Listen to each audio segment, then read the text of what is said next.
Well then, this episode was certainly a hidden gem, covering a multitude of themes such as greed, creating your own cards, and of course, Bakuro's new fusion monster, the lightning, speed, the trembling, report, warship.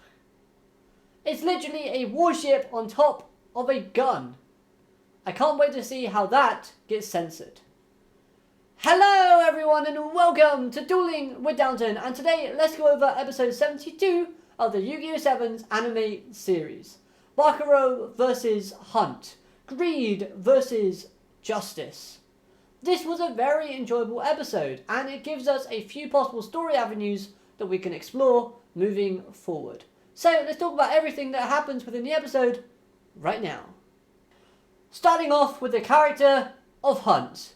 Now this character is one that I have conflicted feelings about, because on the one hand he's never going to change his greedy ways, nor do I want him to, as the despicable and disrespectful things that he does is absolutely brilliant. He's a character that you're meant to dislike, and he really does get under your skin. So from that aspect, I think Hunt's a great character. I love the line about how he wouldn't throw away his maximums because they have value, unlike his two former teammates. And yes, although we knew the story about them fighting because they couldn't find maximums, this somewhat feels a bit of a lie, or a twisted version of the truth. Yes, it appears that he hasn't found a fusion card, otherwise Hunt would have used one in this duel. But I don't think Hunt was being all that honest about who or how the fight started. Even his created card reeks of his slimy personality with that effect that he gave it. Yes, this was a little bit of fun, but he still gave it an effect of you take all of your opponent's cards from their deck and have them for yourself.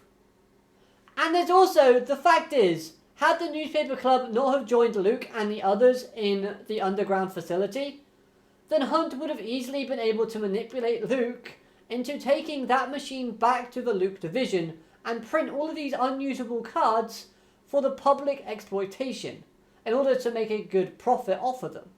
Now we can tell that he would have been able to easily manipulate Luke just based on Luke's flip-floppy attitude and looks that he was giving us. He looked like he'd been swayed to accepting this idea.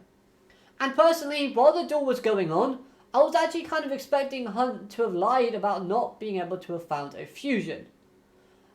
And that actually was what was making him more and more confident about winning this duel.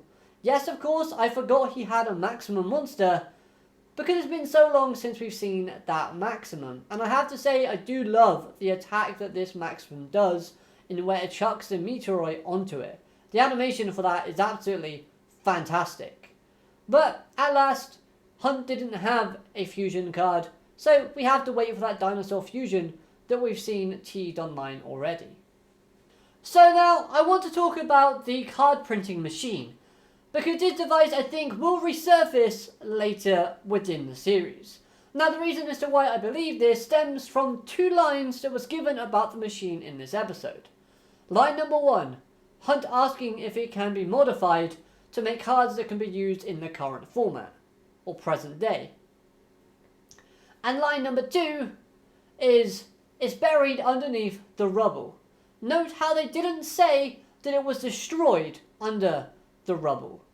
And when something is buried, it can always be dug back up and used again. Yes, you can clearly see that the machine does look destroyed in the last shot that we see of it. But it looks like that just the outer protective casing of the machine has been destroyed, not necessarily the core of the machine. So it might still actually work if we just repatch a few of the broken pieces. Now then, if it does resurface, the question does change to who would want to use this device in the future. And my guess to that would be Nanaho's family. At first, she stole Yuga's maximum data, but then how do they plan on creating maximum cards? Unless they have found some ID cards, which Hunt states he dug them all up from Maximum Mountain. Okay, they could find them from elsewhere. Plus, all the blank ID cards that were in space are now fusion cards, so that's out of the question. Or do they plan to steal ID cards from just random people? So then, obviously, they've only got ID cards as a way of making maximums, or possibly this card creating device. However, I don't know. I'm just giving you my thoughts / theory on this machine. I feel like those specific pieces of dialogue were said with a purpose and for a reason, meaning that they mean something more. So just let me know your thoughts on this machine in the comment section down below.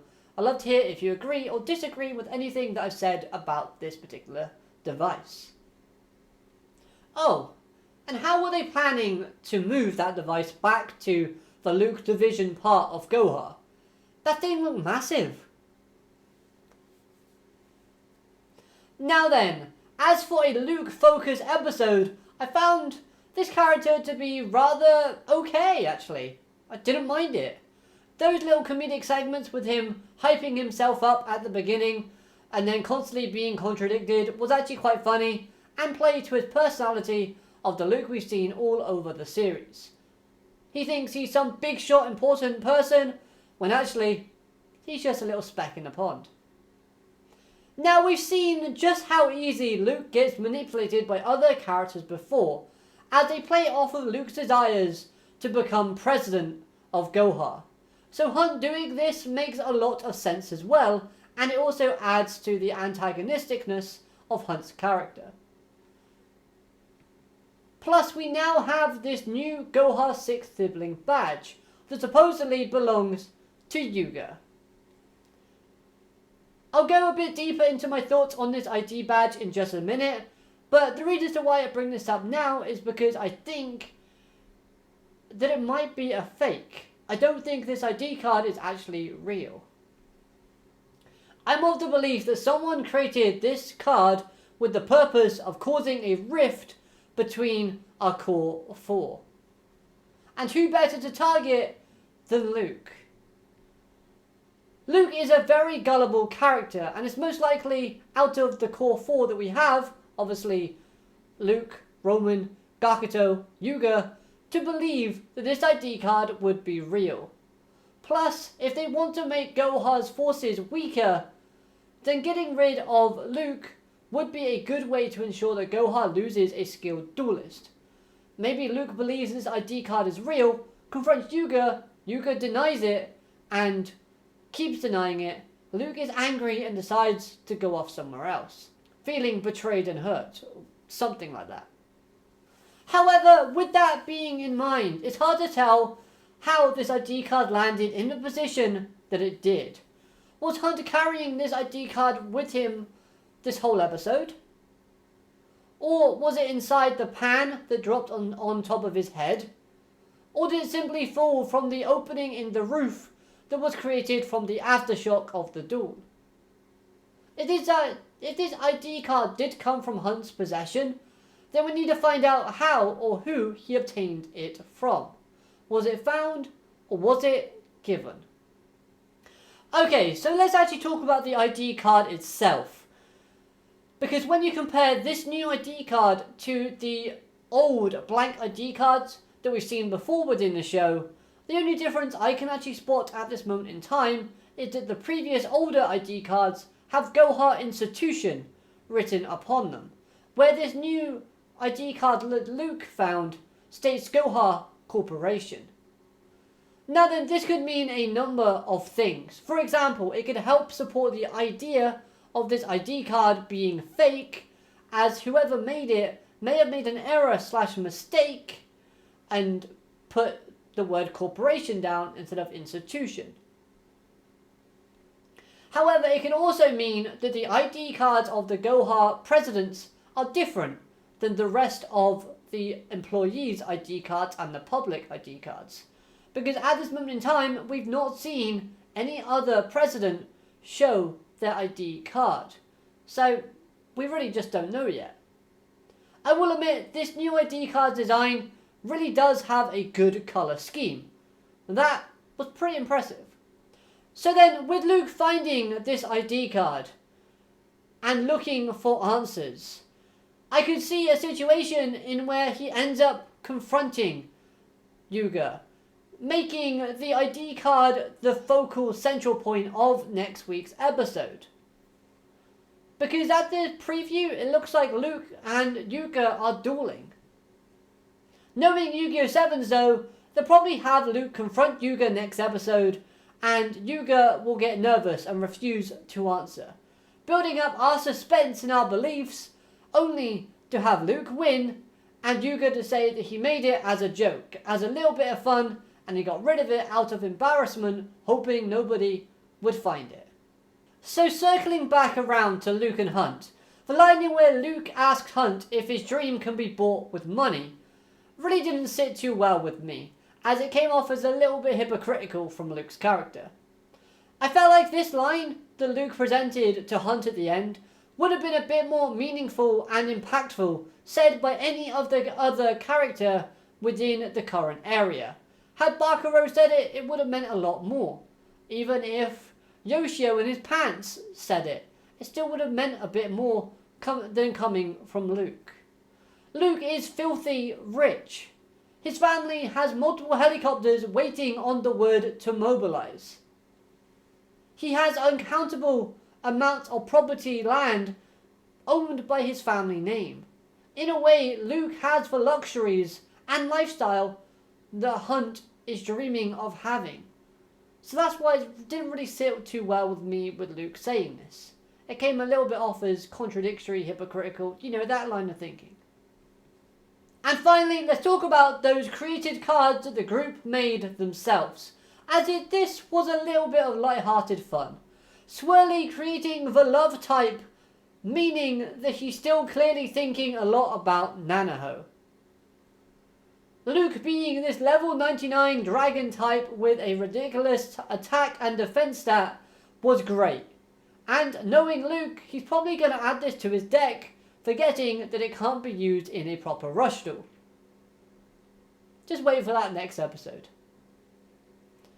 I hope Sevens does make promotional events in where they make more cards for each character of the series and sell them as a collector's item, because this would be something I would love to actually collect myself when the cards actually come, to the UK or get released, if they end up doing so. As a side note, I do actually have my own card printed out. It's up on screen right here, and it's one that I got from a Comic-Con that I went to. It's a token, so I'm a token. Why not? So then, as a little bit of fun, why don't you let me know what type, what stat, and what effect you would have if you created your own Yu-Gi-Oh! Card. Let me know in the comments down below. I'd love to hear how creative you can be with that. But overall, this episode was really decent, and I have to say, it gives shine to some older characters that I didn't think we were going to get shine from. It gives me a bit more reason to like characters like Bakuro, like the Newspaper Club, and the interaction with Mimi and Yoshio was kind of sweet. Although I didn't think Yoshio knew that Mimi worked for Goha. But, oh well. My current feelings about the plot, however, is that it's progressing, but rather slowly.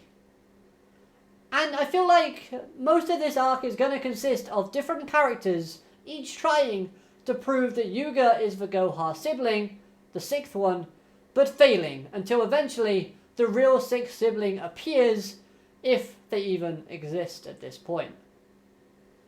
However, that's all I've got to say for this review. Hope you enjoyed. If you have, hit like, comment, subscribe, all of that good stuff, and I'll be seeing you next time. Have a great day, alligator, matane, goodbye.